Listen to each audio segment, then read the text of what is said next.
Oi, pessoal do terceiro ano, tudo bem com vocês? Aqui é a Promanise, eu espero que vocês estejam muito bem, que vocês estejam se dedicando nas aulas e fazendo as atividades. E aí, vocês estão preparados para mais uma aula de artes?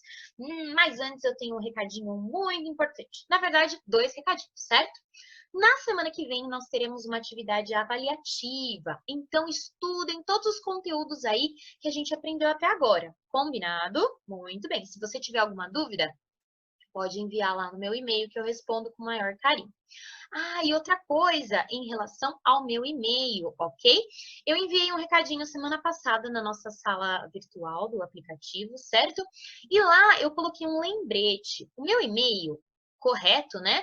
É monizesmoreno@gmail.com. Tem esse Szinho aí entre o nome Monize e o Moreno. Então a gente não pode esquecer de colocar esse S, senão o seu trabalho, a sua atividade, será enviado para um e-mail errado, tá bom? Então, não se esqueça disso. Combinado?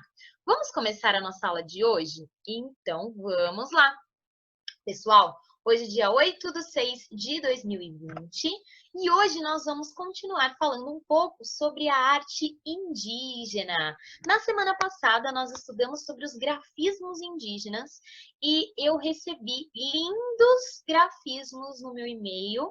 Ficou muito legal. Lembrando que os grafismos são aqueles desenhos que a gente pode repetir, né? Eles são repetitivos e esses desenhos eles são diferentes entre as tribos, né? Esses desenhos eles podem significar muita coisa para a tribo, né? Tem um significado até mesmo sagrado para essa tribo, certo?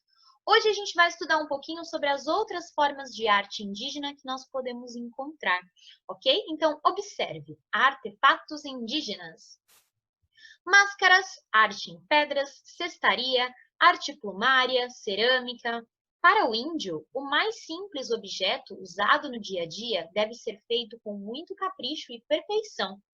Desse modo, os objetos são bonitos porque são bem feitos, apenas para a pura busca da beleza e não porque sejam obras de arte, né? O que acontece?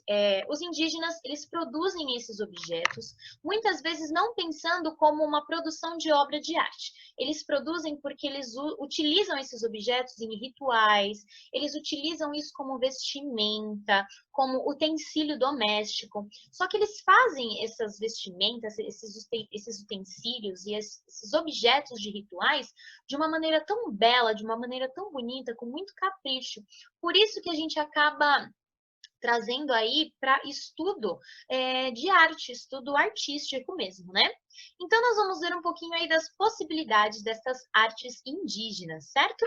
Bom, a primeira é a arte plumária. Uma das coisas que a gente mais vê na arte plumária, na arte indígena, são os cocares. Vocês já ouviram falar em cocar? O cocar ele tem um significado muito importante para cada tribo.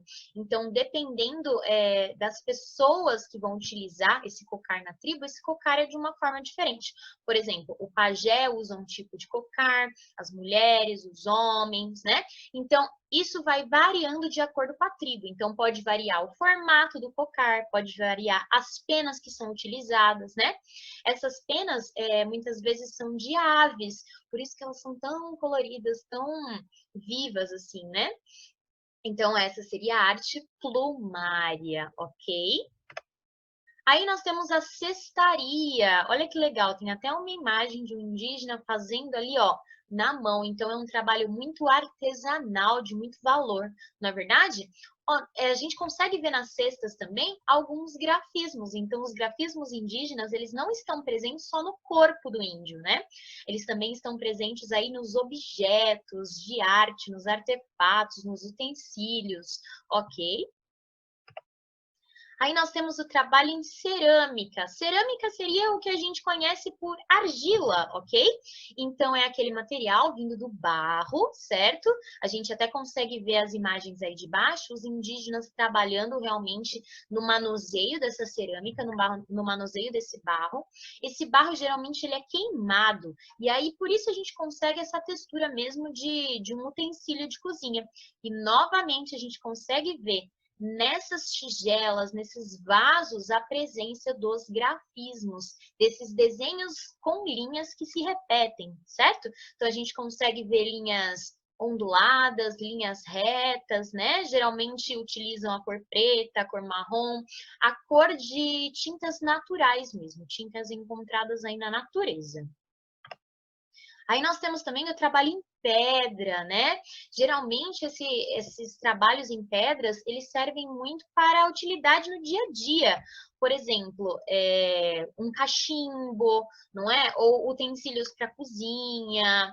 Então, são mais voltados aí para o trabalho no dia a dia, né? Para os utensílios mesmo que eles vão precisar. E aí, por fim, nós temos as máscaras. Há muita presença de máscaras indígenas na cultura deles, né? É muito interessante porque eles utilizam essas máscaras para diversas coisas e a gente vai estudar um pouquinho mais sobre essas máscaras já já.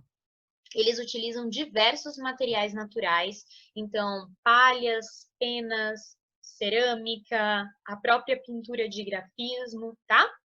Então, olha só que interessante, máscaras indígenas. As máscaras indígenas não representam um rosto real, né? Não representa a realidade, mas uma personagem, um personagem. Algumas tribos criam máscaras para festas ou para afastar maus espíritos, ou seja, no que eles acreditam, tá? Ou para danças e rituais. Então, cada ritual, cada dança, né, cada coisa que eles acreditam, pode ter aí uma máscara para representar esse personagem, seja na religião que eles acreditam, na cultura deles, ok? E é bem legal a gente ver que muitas das máscaras, elas têm um tamanho assim, ó, muito maior do que a cabeça em tamanho real, né? Para chamar bastante atenção mesmo, ou para indicar que aquela máscara representa uma divindade muito importante para eles. Hoje a gente vai tentar criar uma máscara, mas para isso eu trouxe uma lenda, né? Na semana passada nós estudamos a lenda do dia e da noite e hoje eu trouxe a lenda do Guaraná. Vocês já ouviram falar na lenda do Guaraná? A lenda do Guaraná é uma lenda indígena, porque hoje em dia a gente conhece muito o Guaraná como aquele refrigerante, não é verdade? Mas o Guaraná é uma frutinha. Vocês já viram a frutinha do Guaraná? É esta frutinha aqui, ó. Ela não parece olhinhos? Parece, né? Então, nós vamos conhecer a lenda do Guaraná, que é uma lenda um pouco misteriosa. Vamos lá? Então, bora lá. Era uma vez, num Brasil não tão distante, a tribo de índios Sateré-Maué, uma população que ainda existe no estado do Amazonas e tem crescido com o passar dos anos. Nesse local vivia um apaixonado casal que se sentia incompleto pela ausência de um filho. Eles decidiram então fazer um pedido para o deus Tupã, uma das grandes divindades, o deus do trovão.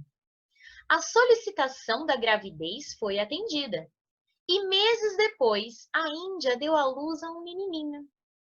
O pequeno garoto cresceu e começou a desbravar por conta os arredores da mata em que vivia. Apaixonado por frutas, ele saía pela floresta para colher. Ele saía pela floresta para colher e poder trazer de volta para a tribo o maior número de alimentos que conseguia. Até por conta disso, era considerado símbolo de orgulho. A fama do índiozinho chegou aos ouvidos de Jurupari, uma entidade do mal, muitas vezes trazida como representante dos pesadelos. Esse personagem, capaz de se transformar em diversos animais, invejava a habilidade do garoto. Um dia, enquanto o menino colhia frutos na floresta, Jurupari se transformou em uma serpente e o picou. Tupã mandou trovões para alertar os pais do garoto, mas quando chegaram, já era tarde demais. O índio estava morto. Diante de tamanha tristeza, o Deus então aconselhou os pais que plantassem os olhos da criança no chão da tribo. Naquele local plantado, outro tipo de vida brotaria e outro tipo de energia o menino poderia provir ao seu povo. Na área onde foram depositados os olhos, as lágrimas do pai regaram o broto e 1 mês depois nascia uma plantinha. Um fruto vermelho que por dentro se parecia com os olhos do menino, ao mirar sua tribo, o Guaraná. Uau, gente, que lenda curiosa, não é? Ela é um pouco macabra, não é verdade? Um pouco assim, tensa, não é nem um pouco animadora e feliz, né? Mas é uma forma aí que algumas tribos explicam o surgimento, a aparição do Guaraná, né? É muito interessante, por conta do seu formato de lembrar os olhinhos, né? Veio aí dessa história, dessa lenda, deste mito. Muito bacana, né? Pessoal, vocês estão preparados para o desafio agora? A gente sempre tem um desafio bem legal, não é verdade? Então, olha só. Crie o desenho de uma máscara para os seguintes personagens da lenda. Então, vocês vão criar um desenho sobre uma máscara indígena. Lembrando que as máscaras indígenas, elas podem ter grafismos, elas podem ter penas, elas podem ter vários tipos de materiais diferentes. Mas nós vamos representar através do desenho, combinado? Olha só, nós vamos fazer uma máscara para o deus Tupã, ou o deus do trovão da história, né? Que é o deus bom, certo? Para o índiozinho, que se transformou em Guaraná, e para a entidade do mal, dos pesadelos, que é o Jurupari, ok? Você pode usar uma folha de sulfite A4 para isso, e a gente pode dividir em 3 partes para você conseguir fazer as 3 máscaras, tá? Ah, e lembre-se, as máscaras, elas precisam ser coloridas, elas podem sim conter os grafismos indígenas, e você pode usar diversos materiais que você tiver na sua casa. Por exemplo, você pode usar colagens de papéis, pintura com tinta, pintura com canetinha, lápis de cor, entre outros aí materiais. Use a sua criatividade, combinado? Eu quero ver todas essas máscaras aí para essa história, para essa lenda super interessante. Ok, pessoal? Bom, pessoal, essa foi a nossa aula de hoje e hoje eu finalizo com a nossa galeria de arte do Colégio Objetivo Campestre. Eu estou recebendo muitos trabalhos lindos no meu e-mail e eu selecionei alguns para aparecer aqui no final da nossa aula. Eu espero que vocês tenham gostado da aula, espero que vocês façam a atividade com muito capricho. Se tiver qualquer dúvida, não esquece de me mandar, ok? E não se esqueça de enviar o seu trabalho ou sua atividade para o meu e-mail. Lembra lá do Szinho, tá? monizesmoreno@gmail.com. Estudem todos os conteúdos que já foram abordados, ok? Porque na semana que vem nós teremos uma atividade avaliativa, certo? Pessoal, beijos coloridos e até a próxima aula. Tchau!